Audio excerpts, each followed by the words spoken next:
एक 17 वर्ष की लड़की रोजगार के लिए असम से चलती है।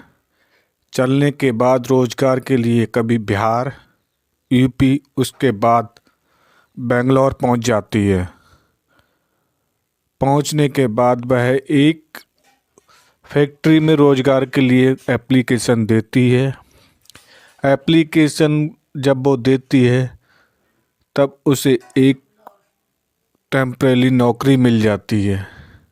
वहीं एक केरल का रहने वाला शख्स जो 21 वर्ष का होता है, वो भी रोजगार के लिए जाता है, कभी उस प्रदेश कभी उस प्रदेश, और बेंगलोर जाकर एक फैक्ट्री में काम कर लेता है। पहले वह रोजगार के लिए इधर उधर भटकता है, लेकिन जब बेंगलोर पहुंच जाता है तो उसे नौकरी मिल जाती है, क्योंकि बेंगलोर फैक्ट्रियों का हब है। बेंगलोर में बहुत सारी फैक्ट्रियां हैं। जबकि राजलक्ष्मी एक फैक्ट्री में कार्य करती है और उसके साथ उसकी बहन भी कार्य करती है। दोनों खूब आराम से नौकरी करती हैं। नौकरी करने के बाद वे सोचती हैं कि अब हमें कोई जीवन साथी मिल जाए, और जीवन साथी के लिए वे तलाश करती हैं। लेकिन जब केरल का रहने वाला वो शख्स, नाम उसका मुस्लिम मोहम्मद हुसैन होता है, लेकिन वह अपना नाम मुकेश बताता है, और उससे वह रिलेशन में आ जाती हैं। आने के बाद धीरे धीरे दोनों में संपर्क होते हैं। संपर्क के बाद दोनों की सगाई के बात हो जाती है और वह सगाई कर लेते हैं।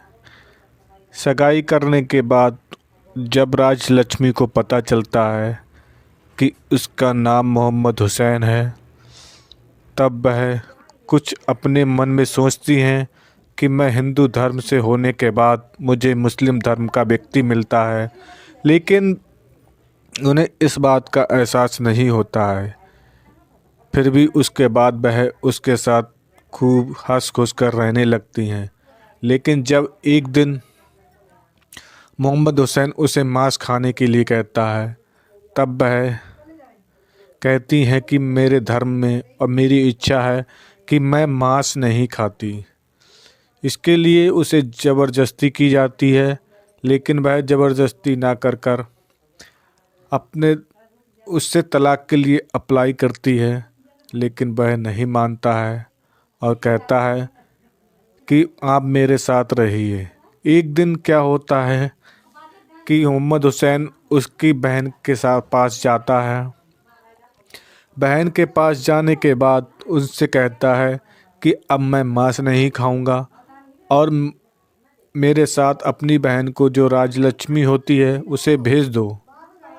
बहन भी सोचती है किसी का घर बसाया बसे रहे, क्योंकि धर्म, जाति, जात पात यही इंसान की देन है। लेकिन व्यक्ति की इच्छा होती है कि वह मांस खाए ना खाए, क्योंकि ये बात इंद्रियों की बस की बात होती है। तब वह खुशी से अपनी बहन को फिर से मोहम्मद हुसैन के साथ भेज देती है। हुसैन भेज देती है। फिर उसके एक दिन बाद हुसैन उसे एक होटल के कमरे में बुक करता है। बुक करने के बाद दोनों वहाँ जाते हैं। जाने के बाद राजलक्ष्मी कुछ ऐसा कर देती है जिससे मोहम्मद हुसैन उसे वहाँ ले जाता है। वह कहता है कि अब आप मेरे साथ संबंध नहीं बनाएंगे, क्योंकि जब तक आप मांस नहीं खाएंगे तब तक। उसके बाद हुसैन एक होटल बुक करता है, उस पर राजलक्ष्मी को ले जाता है और वहाँ जाकर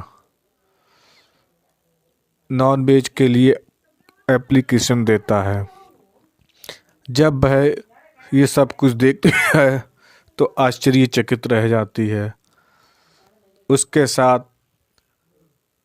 मोहम्मद हुसैन उसे उस रात उसे भगवान के लिए प्यारा कर देता है और उसकी लाश के साथ अप्राकृतिक कृत करता है। पूरी रात भर उसके लाश के साथ संबंध बनाता है। फिर भी वह उसको लेने के बाद वह उस लाश को बंद बाथरूम में बंद कर कर चला आता है। लेकिन जब 4 दिन बाद पता चलता है कि वहाँ से बदबू आती है, तब वो होटल का स्टाफ देखता है कि यहाँ से बदबू क्यों आ रही है।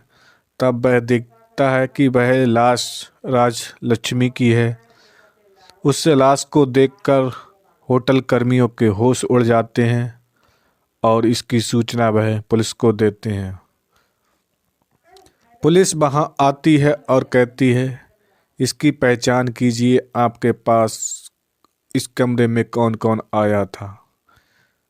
तब पहचान की जाती है तो वह लाश राजलक्ष्मी की निकलती है।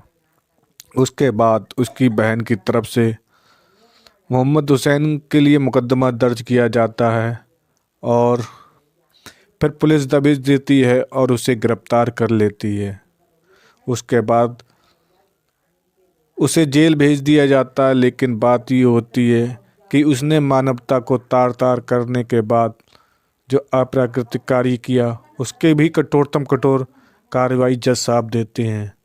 ये मिसाल उन लोगों के लिए है जो हिंदू धर्म को छोड़कर मुस्लिम धर्म अपना लेती हैं, लेकिन लव जिहाद के चक्कर में फंस जाती हैं। लेकिन मेरा सब लोगों से यही कहना है कि आप शादी करें धर्म जाति नहीं, लेकिन व्यक्ति हिसाब से देख के करें, जिससे कि आपको बाद में पछताना ना पड़े। इसी के साथ